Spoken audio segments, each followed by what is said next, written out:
2:6 రెండు రాజుల గ్రంథం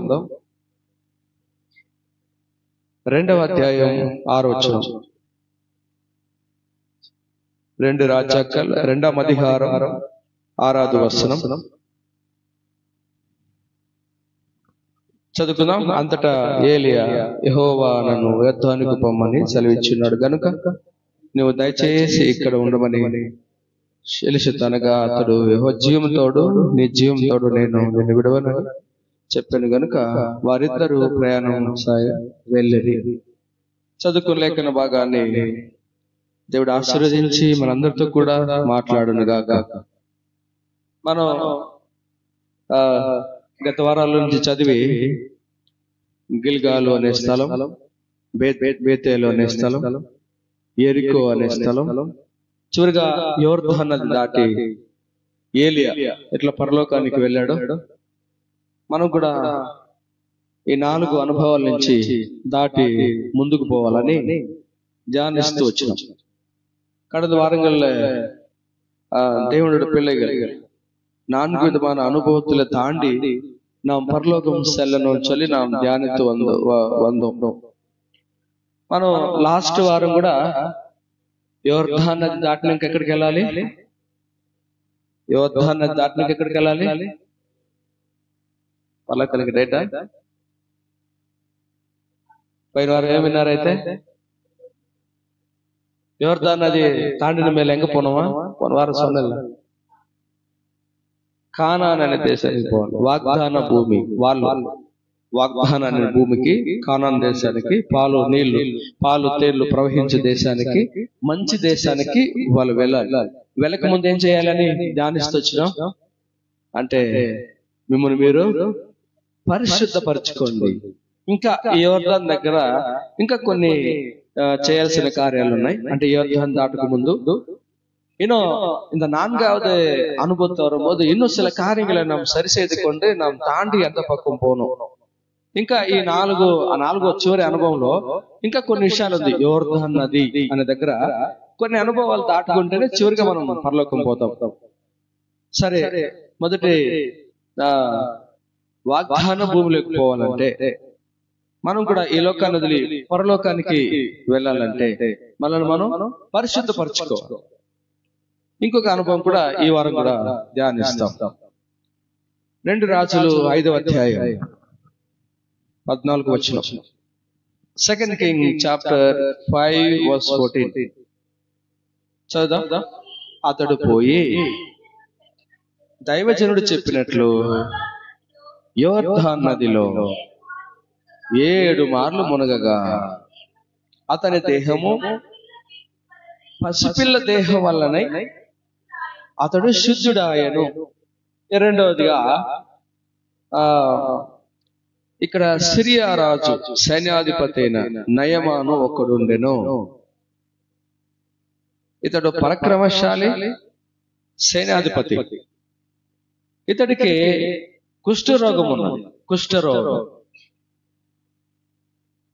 బాగా యుద్ధంలో పోరాడి గెలుస్తున్నాడు. యజమాని దగ్గర మంచి పేరు, ఘనత కలిగిన వాడు. అయితే జీవితంలో కుష్ఠరోగం అనేది ఉంది. మొదటి వచ్చిన చదువుదాం. మొదటి వచ్చి సిరియా రాజు సైన్యాధిపతి అయిన నయమాను అను ఒకడు ఉండెను.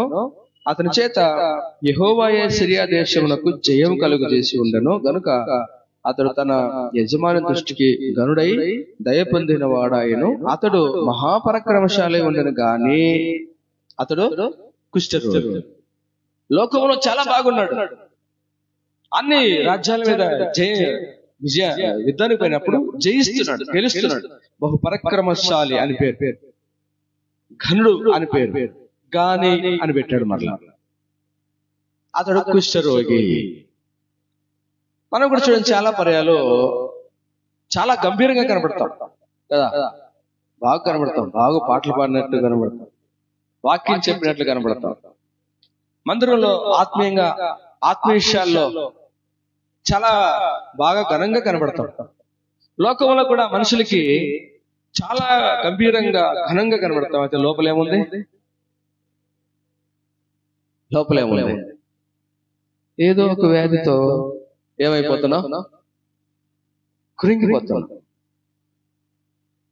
గరుడా బయటికి రాయా అంటే ఏడొచ్చేది?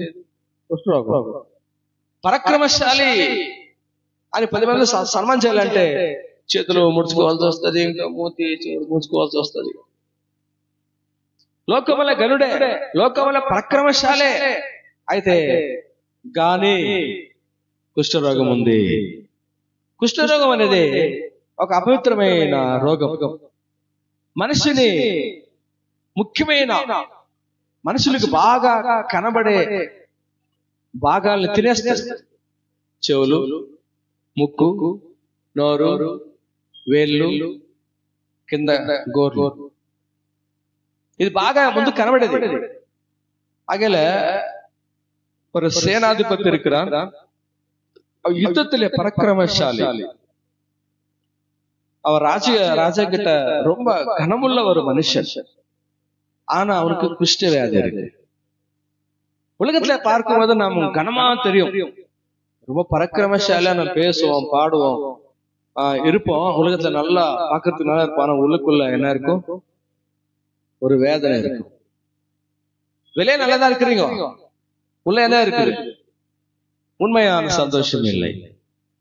లోకంలో బాగున్నారు. ఎట్లున్నారంటే పైన పట్టారు, అది ఎంత బాగా నవ్వుస్తుంది మీకు అంటే ఇట్లాంటివన్నీ ఎంత బాగా మీకు క్యాచ్ అవుతుందంటే వాక్యం క్యాచ్ కాదు, పట్టారు అన్నట్టు.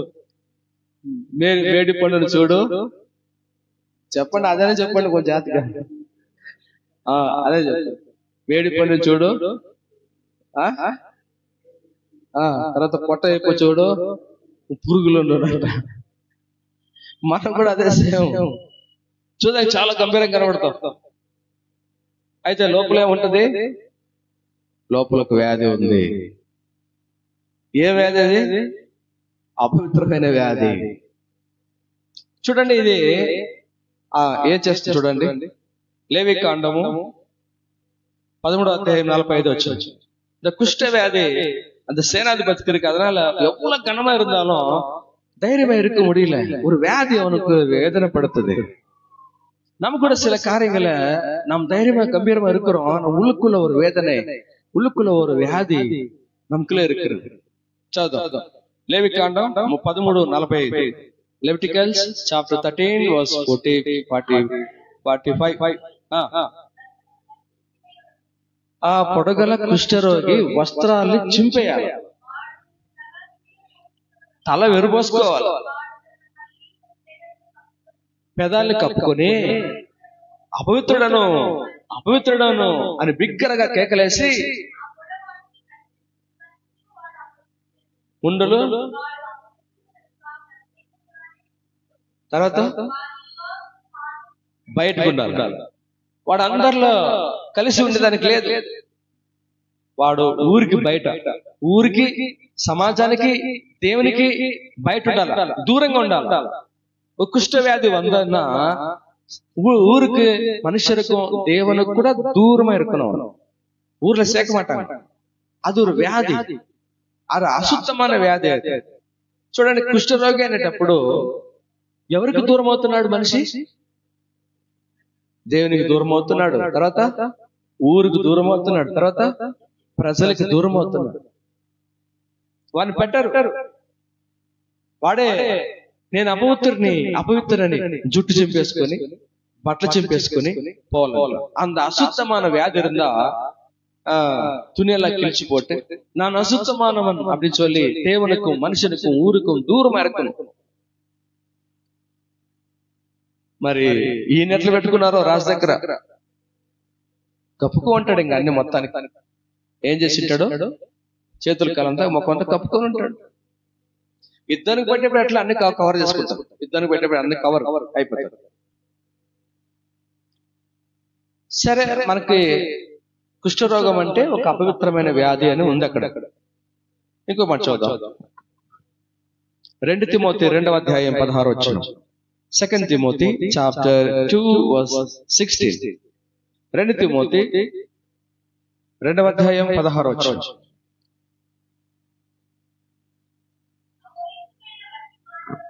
అపవిత్రమైన వట్టి మాటలకు విముఖుడవై ఉండిము, అట్టి మాట్లాడువాడు భక్తిహీనులెగుదురు.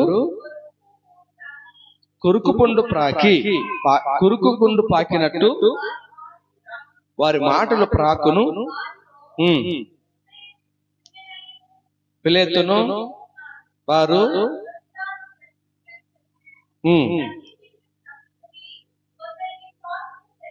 ఓకే. ఇక్కడ అపవిత్రమైన మాటలంట. ఇప్పుడు కుష్ఠరోగం వచ్చి అపవిత్రమైన ఒక వ్యాధి, కుష్ఠ వ్యాధి అని சொன்னா అది అశుద్ధమైన ఒక వ్యాధి. అపవిత్రమైన వట్టి మాటలకు విముఖుడవై ఉండుము. అపవిత్రమైన మాటలు మాట్లాడుకుంటూ ఉండే వాళ్ళంతా కూడా కుష్ఠరోగంతో ఉన్న వాళ్ళే. அசுத்தமான வார்த்தைகள் பேசுறவர்கள் எல்லாம் கூட ஒரு குஷ்டி வியாதி வந்தது போல இருக்கிறவங்க தான். ఈ రోజున అపవిత్రమైన మాటలు మనం మాట్లాడినట్లయితే మనకేముంది? కుష్ఠరోగం ఉంది అని అర్థం. అపవిత్రమైన వ్యాధి కుష్ఠరోగం అపవిత్రమైంది కదా. అపవిత్రంగా మాట్లాడితే ఏముంది? అంతేకాకుండా కురుకు పుండు పాకినట్లు పాకుతుందంట ఆ మాటలన్నీ కూడా. కురుకు పుండు తెలుసా మీకు ఎవరికైనా? తెలుసా? తెలీదా? వీటికైనా వచ్చింది అనుకోండి, ఇటు అంటా ఉంటాం, మరలా ఈడిపోతుంది తినుకుంటూ పోతుంది అనమాట లోపల. మనిషిని ఒక భాగం నుంచి ఒక భాగం తినుకుంటూ లోపల తోపు తింటూ పోతుంది. కొరుకుని తినుకుని పోయే వ్యాధి. మాటలు అట్లుంటాయంట. ఎట్లుంటాయంట అపవిత్రమైన మాటలు? ఒక్కొక్క చెవుని కొరికేది అనమాట. ఈ చెవు నువ్వు కొరికినావు అనుకో, ఆడిపై ఇంకొక చెవుని కొరుకుతారు, వాళ్ళపై ఇంకొక చెవుని కొరుకుతారు. ఒకరి ద్వారా ఏమవుతుంది? ஸ்ப்ரெட் అయిపోతుంది. அசுத்தமான வார்த்தைகள் இந்த சரீரத்தை சாப்பிடுகிற வியாதி போல இருக்குமா? உனக்கு தெரியுமா அப்படி நடந்துச்சு அப்படி சொல்லி போய் அவங்க போனேன்னா அவங்க போய் இன்னும் சொல்லுவாங்க, ஊரே போயிடுச்சு. అవునా కదా? ఏది బాగా స్ప్రెడ్ అవుతుంది? మంచి చెడా? ఇప్పుడు మొన్న ఒక ఆయన అమెరికాలో చనిపోయింది, ప్రపంచం అంతా పాకింది. ఏం పాకింది? దానికి ముందు ప్రపంచం పాకింది ఆయన ఊరని కొద్దివరకు తెలుసు. అంటే మరణం, డెత్, కాల్చేశారు, పొడి చేశారు అంటే మాత్రం ఎంత వస్తుందో చూడండి. అయితే ఆయన చేసిన మేలు ఉపకారాలు కనబడలే, మనకు కూడా కనబడలే. సో ఇలాంటివి మన జీవితంలో ఉంటది. ఇప్పుడు మీకు నాకు కనబడకుండా మీ దగ్గర ఉంటాయి, నీకు కనబడకుండా నా దగ్గర ఉంటాయి. ఏంటి బాగానే ఉంటాం, అయితే లోపల ఉంటుంది చూడండి. ముందేమో చూడండి, நாம பார்க்கறதுக்கு நல்லா இருப்போம், ஆனா உள்ள அசுத்தமான வார்த்தைகள், ஆண்டவருக்கு பிரியமில்லாத காரியங்கள், மனுஷருக்கும் தேவனுக்கும் దూరమై இருக்கிற కార్యங்கள்.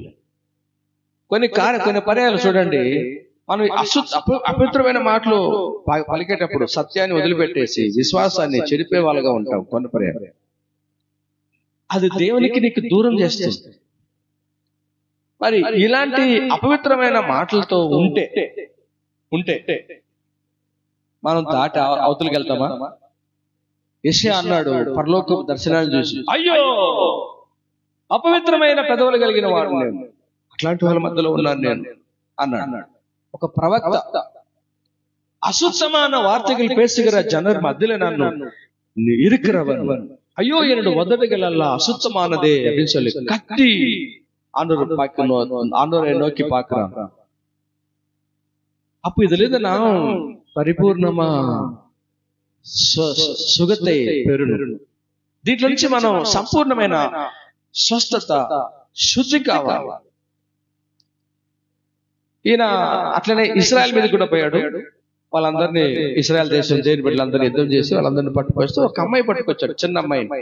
అమ్మాయిని తీసుకొచ్చి వాళ్ళ భార్యకి వాళ్ళ ఇంట్లో పని మనిషిగా పెట్టుకున్నాడు. అమ్మాయి ఈయన చూసింది, నా యజమాడైన నయమా మా ఊర్లో ఒక ప్రవక్త ఉన్నాడు, ఆయన పేరేంటి? ఏలియానా ఎలీషా? చెప్పండి కరెక్ట్ గా. ఎలీషా ఉన్నాడు. ఆయన దగ్గరికి పోతే నా యజమాని ఈ కుష్ఠరోగం బాగా అయిపోతుంది. இந்த நயமான எல்லா தேசத்துக்கு யுத்தத்துக்கு போய் எல்லாரும் சண்டை போட்டு அவங்களே எல்லாரும் மனுஷரையும் எல்லாரும் அடிமையா கொண்டு வந்துட்டான். அதுக்குள்ள ஒரு சிறிய பொண்ணு எலிஷா என்ப ஒரு ஊழியக்காரர் இருக்கிறான். அந்த இடத்துல போனா இந்த குஷ்டவியாதி போயிடும் அப்படின்னு சொல்லி తన యజమాని சொல்லுது. వాడేం చేశాడంటే, అయితే మీ ఊర్లో నా కుష్ఠరోగం బాగయ్యే ఒక దైవజనుడు ఉన్నాడా, ఒక మంత్రగాడు ఉన్నాడా అన్నట్లుంది ఆయన దృష్టిలో. రాజు కబురు పంపించాడు, రాజుగారు నా కుష్ఠరోగం వచ్చింది, మీరు బాగు చేయాలి, ఎంత డబ్బులు ఇస్తాను పంపిస్తారు. రాజుగారు అన్నాడు, ఆ ఊరు రాజుగారు, ఈడెవరు రాపిచ్చాడు, పోయి రాజుగారితో కుష్ఠరోగం బాగు చేయాలని వచ్చాడు, నేనెక్కడ బాగు చేస్తాను అన్నాడు. ఈ మాట ఆ దేశంలో ఉన్న ఎలీషా ప్రవక్త దైవజనునికి అర్థమైంది. ఇక్కడ ఎలీషా లేడా, ప్రవక్త లేరా, రమ్మని చెప్పండి. సరే, కుష్ఠరోగి అయిన నయమాను ఇశ్రాయేల్ దేశంలో ఉంటున్న ఎలీషా దగ్గర పోయాడు. ఎట్లా పోయాడు? మంచి పరాక్రమశాలి కదా, ఘనమైన వాడు కదా. రాజు చాలా ఘనంగా ఆ యుద్ధ రథముల మీద తనకు ఒక సైన్యాన్ని పెట్టి పంపించాడు. ఎలీషా వెళ్ళి ఎట్లుంటది? బంగ్లా మరుగుంటుందా? లేదు. అని ఆడో పర్వతాల్లో ఉండేవాళ్ళు వాళ్ళు. మరి ఎక్కడో ఇంటి దగ్గర ఎట్లా సాధారణమైన ఇంట్లో ఉండేవాళ్ళు వాళ్ళంతా.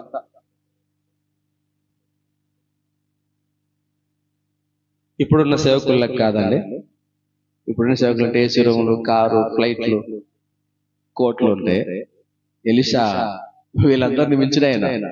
ఇలా చూస్తేనే భయపడి గడగడగడ వణిగిపోవాలి. ఎలీషా ఇంటి దగ్గరికి ఈ నయమాను వచ్చాడు. వచ్చి చూడండి ఏమంటాడు, 2 రాజుల గ్రంథం 5వ అధ్యాయం.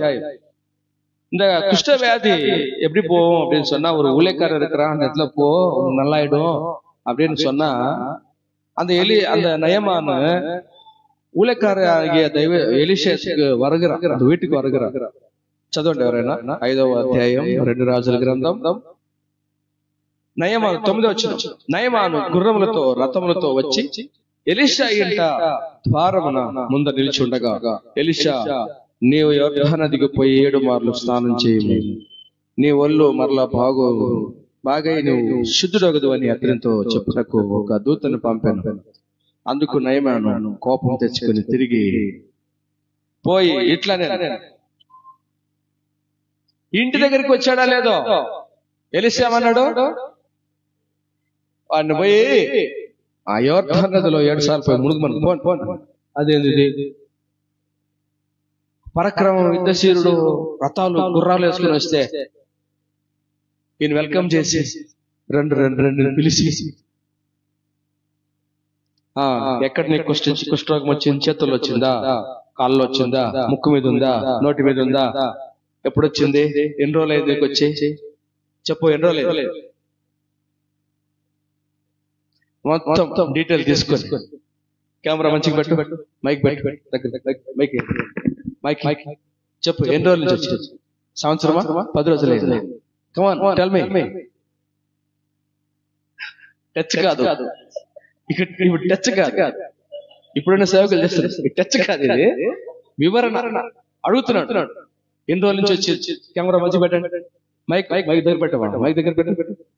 ఆయన పెట్టి, అయ్యా చాలా రోజుల నుంచి కుష్ఠరోగంతో బాధపడుతున్నానయ్యా, యుద్ధం వేరుండే, అయితే ఎవరు బాగా చేయలేకపోయారు, నువ్వు బాగా చేస్తావయ్యా? చేస్తా. కళ్ళు మూసుకో, నీకు విశ్వాసం ఉందా?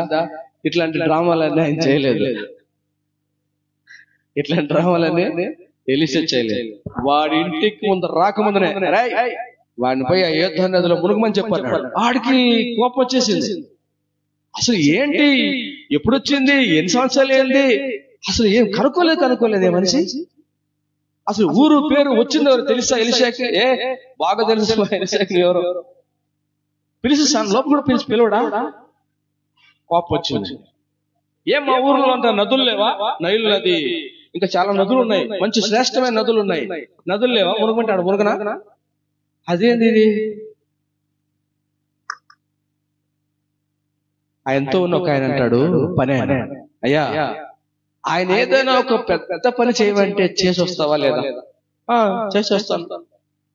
ఆయన చెప్పింది చెయ్యి, ఇప్పుడు పోయి మునుగు అన్నాడు, పోయి మునుగు అన్నాడు. అప్పుడు వీడికి బుద్ధి వచ్చి, చాలా మంది పెద్దలు చెప్తే వినరు, చిన్న పిల్లలు చెప్తే వింటారు, కొంతమంది పెద్ద పెద్దలు చెప్తే వినరు, చిన్న చిన్న వాళ్ళు చెప్తే వింటారు కదా. పెద్ద పెద్దగా ఉంటారు, సెట్ గారు ఏదో చిన్న దగ్గర సెట్ అవుతారు వచ్చి.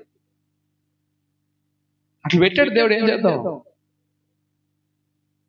సరే అని చెప్పి మునిగేదానికి పోయాడు. ఎన్నిసార్లు మునగాల? 7 సార్లు.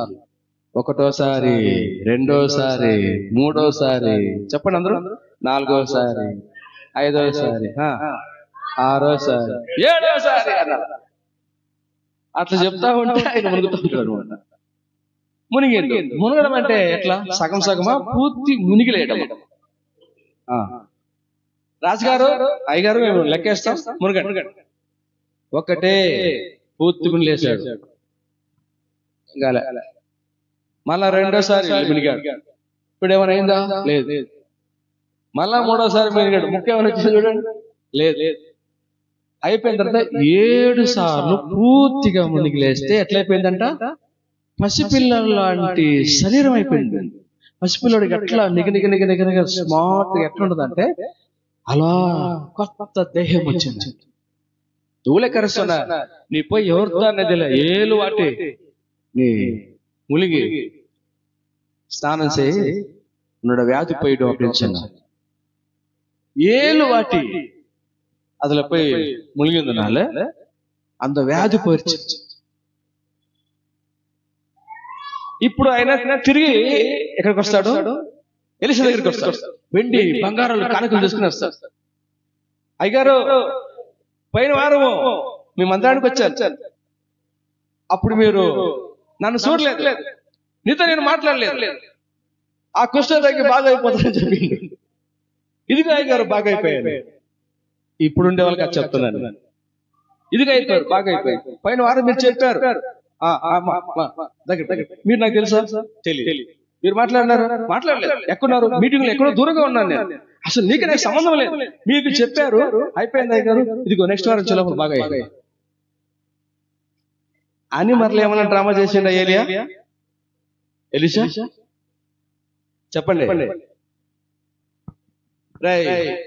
నీ కానుకలొద్దు, ఈ దశంభాగాలతో తీసుకుని పోరాని. మనమైతే నీ డబ్బొద్దు పొమ్మని చెప్పు బయట అన్నాడు. పక్కలో ఉండేవాడికి మనసు ఆగలే, ఇంత తీసుకువస్తే వద్దంటాడే. అట్లా తీసుకురా. ఇప్పుడంతా అట్లా కాదు, ఇప్పుడు ఫోన్లే చేస్తారనమాట. నెల సాంబలం పంపలేదు, ఇంకా నెల జీతం పంపలేదా? మీరంతా చర్చి నంబర్స్ కదా. ఇందుకే కదా అన్ని జోన్లు తిట్టేది. మళ్ళీ నెల సార్లు వస్తే కార్డులు పంపించేస్తారు ఇండ్లకి. నెల సార్లు కార్డులు పెట్టి పంపించాలి. ఇంకొక పెద్ద పెద్ద గుంపు ఉంది, వద్దులేని పేర్లు పాపం వస్తే మీరంతా బాధపడతారు అనుకుంటారు. వద్దుగానే ఖచ్చితంగా అమ్మా నెల అయిందమ్మా దశం పంపించారు, ఖచ్చితంగా పెద్ద పాస్ట్, పెద్ద సేపు మన ఆశాఖంలోనే పెద్ద మందిరం, పెద్ద పాస్ట్ గారు. ఎలీషా డబ్బు ఎవరి డబ్బు తీసుకోవాలా, ఎవరి డబ్బు తీసుకోకూడదని ఎలీషాకు తెలుసు. వాళ్ళు దైవజనులు. అంటే వీళ్ళంతా ఎవరు అంటే లోకంలో ఘనంగా ఉన్న లోపల కుష్టి వ్యాధి కలిగిన వాళ్ళు. వీళ్ళంతా ఇంకా శుద్ధి చేసుకోవాల్సింది చాలా ఉంది. దైవజనులు అంటే ఒక్కొక్కరికి భయం వేసేది. ఎందుకంటే వాళ్ళ ప్రవర్తన అట్లా ఉండేది, వాళ్ళ పరిశుద్ధత అట్లా ఉండేది, వాళ్ళ నీతి అట్లా ఉండేది, వాళ్ళ భక్తి అట్లా ఉండేది. మాట్లాడాలంటే భయపడేవాళ్ళు. ఈరోజు మాట్లాడుతున్నాము సేవకుల గురించి అంటే బలహీనతలు ఉన్నాయి లోపల, ఎన్నో కుష్ఠ వ్యాధులు, ఎన్నో అపవిత్రమైన ఎన్నో కార్యాలు, ఎన్నో విషయాలు ఉన్నాయి మన జీవితాల్లో. క్రైస్తవులమే అని పేరు చెప్తున్నాం కానీ ఎన్నో లోపల తెలియని బలహీనతలు, రోగాలు లోపల ఉన్నాయి. భక్సింగ్ గారికి ఉదయకాలం కుటుంబ ప్రార్థన జరుగుతా ఉంది. ఒక అబ్బాయికి సరిగా నోరు రాదు. వాళ్ళు అన్నారంటే పలానా దైవజనుడు ఉన్నాడు, ఆయన దగ్గర తీసుకుపోండి, నీ అబ్బాయి మంచిగా అవుతాడు. కుటుంబ ప్రార్థన జరుగుతా ఉంది. భక్సింగ్ గారికి ఇట్లా తెలియదు, ఎవరో ఒకరు వచ్చారు ప్రార్థన చేసుకోవాలి అర్జెంట్ గా అని. సరే లేచి వచ్చాడు. ఆయన వస్తే అబ్బాయికి నోరు సరిగా రావడం లేదు. ఆయన ప్రార్థన చేశాడు. చిన్న ప్రార్థన ఆయన చేసేది.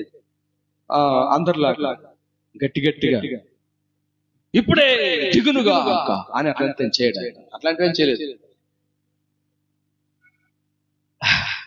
చాలా సింపుల్ గా ఆయన నత్తిగానే మాట్లాడతాడు. కొన్ని మాటలు రాదు, అది రాకపోతే తర్జమా చేసి దాన్ని పూర్తి చేస్తారు మాట్లాడు. చిన్నగా హెవెన్లీ లవ్లీ ఫాదర్ అని చెప్పి ఏదో చిన్న మాటలు ప్రార్థన చేస్తారు.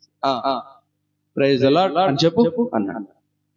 దీనికి కెమెరా గిబ్రేం లేవు, చెప్పండి ప్రైజ్ ది లార్డ్ అన్నాడు. రాలేదు, చెప్పు ప్రైజ్ ది లార్డ్ అని చెప్పు అన్నాడు. ఒక 2-3 సార్లు చెప్పు అన్నాడు. ప్రైజ్ ది లార్డ్ అని మాట్లాడినాడు. మూగోడు సరిగ్గా మాట్లాడినాడు. వాళ్ళకందరికి ఆశ్చర్యం అయిపోయింది. ఆడు కుటుంబ ప్రార్థన జరుగుతుంది, ఫోన్ అక్కడ కూర్చొని చెప్పి వెళ్ళిపోయాడు. మనమైతే ఏం డ్రామాలు చేస్తాం కదా, వెళ్ళిపోయిండు. నోరు తెరిచి మూగోడికి మాటలు ఇచ్చి ఆడు కుటుంబ ప్రార్థన జరుగుతుంది కూర్చోపని చెప్పి వెళ్ళిపోయిండు. వాళ్ళు దైవజనులు. ఎలీషా కూడా అంతే. వద్దు, వాడు లోపలికి రావద్దు, వాడి డబ్బు నాకు వద్దు, పంపించేయి. శుద్ధి అయ్యాడు. శుద్ధి. యోర్దాను నది ఏమంత విశేషమైన నది అంటే అదొక పవిత్రమైన స్థానం నుంచి వచ్చే నీళ్ళు, వాటర్. ఆ నీళ్ళ నుంచి వచ్చి కొట్టుకుపోయింది. మృదు సముద్రంలో లోపల అంతా చచ్చిపోతాయి, ఏముండదు, చచ్చిపోతాయి, క్లీన్. ఈ కుష్ఠరోగ చాలా మంది లోకస్తులు అనుకుంటారు కదా, ఆ గంగలో నీళ్లు పోసారు, ఆ గంగలో బూడిద వేసాము, ఆ గంగలో శవాలు వేసామంటారు కదా. మృతు సముద్రం పోయే లోపల ఏది ఉండదు, చచ్చిపోతాయి. అది దోషం, పాపం, వ్యాధి, అపవిత్రత ఏదైనా సరే అక్కడ కడగబడింది, అక్కడ విడిచిపెట్టబడింది. చివరికి అది కనబడకుండా పోతుంది, కాలి బూడిదైపోతుంది. ఈ అపవిత్రం ఆ నీళ్ళలో పోయినా, ఒకవేళ లోకానుసారంగా అనుకుందాం, ఒకవేళ అపవిత్రము ఆ కుష్ఠరోగం ఆ నీళ్ళు వదిలేశాను, ఆ నీళ్లు కూడా ఉండదు, చచ్చిపోయింటది పోయే లోపల. మీ పాపములు మంచు వలె విడిపో, మీ పాపములు అతిక్రమములు మబ్బు వలె తొలగిపోను, ఇక ఉండదు. అలా చేసేస్తాడట యోర్దాను నది అనేది. సరే,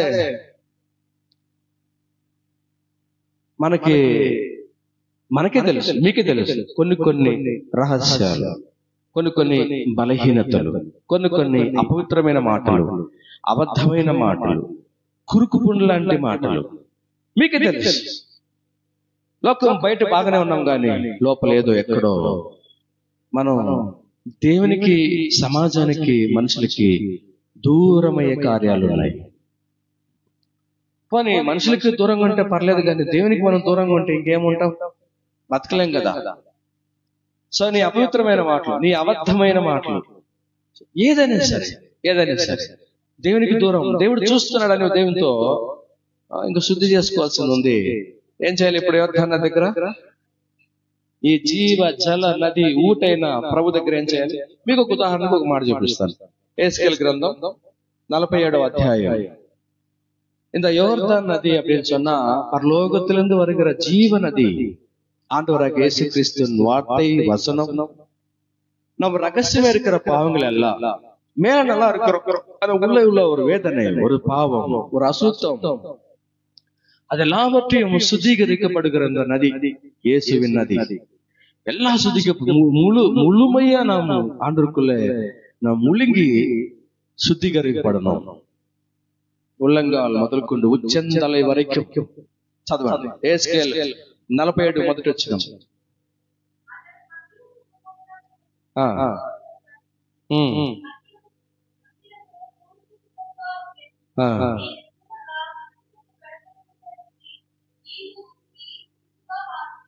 చదవండి.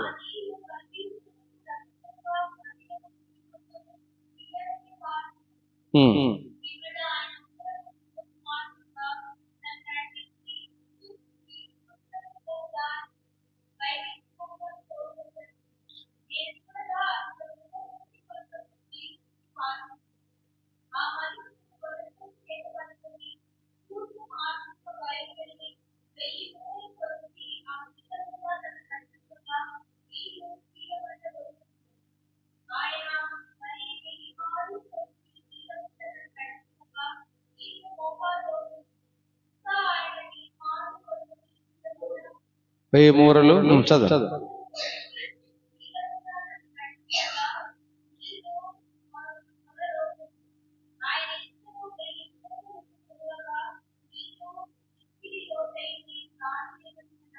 చాలు చాలు. ఒక నది, ఒక నీళ్లు బలిపీఠం దగ్గర నుంచి స్టార్ట్ అయ్యి ప్రారంభమై ఎంత వచ్చిందంట, నదిలాగా తయారైందంట. ఈ నదిలో మొదట పాదాలంతా మునిగింది, పాదాలు మునిగింది. ఇంకొంచెం తర్వాత మోకాళ్ళంతా మునిగింది. ఇంకొంచెం తర్వాత నడుమంతా మునిగింది. తర్వాత మునిగి తేలి ఈత కొట్టుకుపోయేంత నదిగా మారిందంట. ఇది పరిశుద్ధ స్థలం నుంచి వచ్చే నీళ్లు, వాటర్. ఇప్పుడు మనం కూడా పూర్తి మునగాలనా మునకూడదా? ఎంత మునిగారు? కాళ్ళ వరకునా, పాదాల వరకు మునిగారా? మోకాళ్ళ వరకునా, మోకాళ్ళ నడుము వరకు మునిగారా? పూర్తి మునిగేశారా? జీవ జల నది ఊట ఈ దారిలో, ఈ నదిలో మునిగి ఈత కొట్టుకొని పోతున్నారా? చెప్పండి, మిమ్మల్ని అడిగేది. చాలా మంది ఈ తెలుగు వాళ్ళు, ఆంధ్ర వాళ్ళు ఏమంటారంటే, మీరు యేసుప్రభుని నమ్ముకున్నారా? మేము ఇంకా దిగలేదండి అంటే అన్నప్పుడు ఏంటో దిగాల అనుకున్నా. ఇప్పుడు నిజమే కదా, జీవన జల్లి నది ఊట నది దిగాలి కదా. మేము ఇంకా దిగలేదండి, అదొక భాషలే. మేము ఇంకా దిగలేదండి, మేము ఇంకా దాంట్లో మునిగలేదు అంట. సరే, ఈ నది పైనుంచి వచ్చినది కదా, దీంట్లో ఎంతవరకు మనం మునిగాము అని, పూర్తిగా మునిగిపోయినామా? 7 సార్లు. అంటే 7 అంటే సంపూర్ణంగా, పూర్తిగా ప్రభు ఆత్మలో గాని, ప్రభువులో గాని, దేవుని వాక్యములో గాని పూర్తిగా మునిగి తేలుతున్నామా, లేకపోతే మునిగి ఈత కొట్టుకుని పోతున్నామా? ఈత కొట్టే అంత పరిస్థితికి వచ్చిందా? మునిగి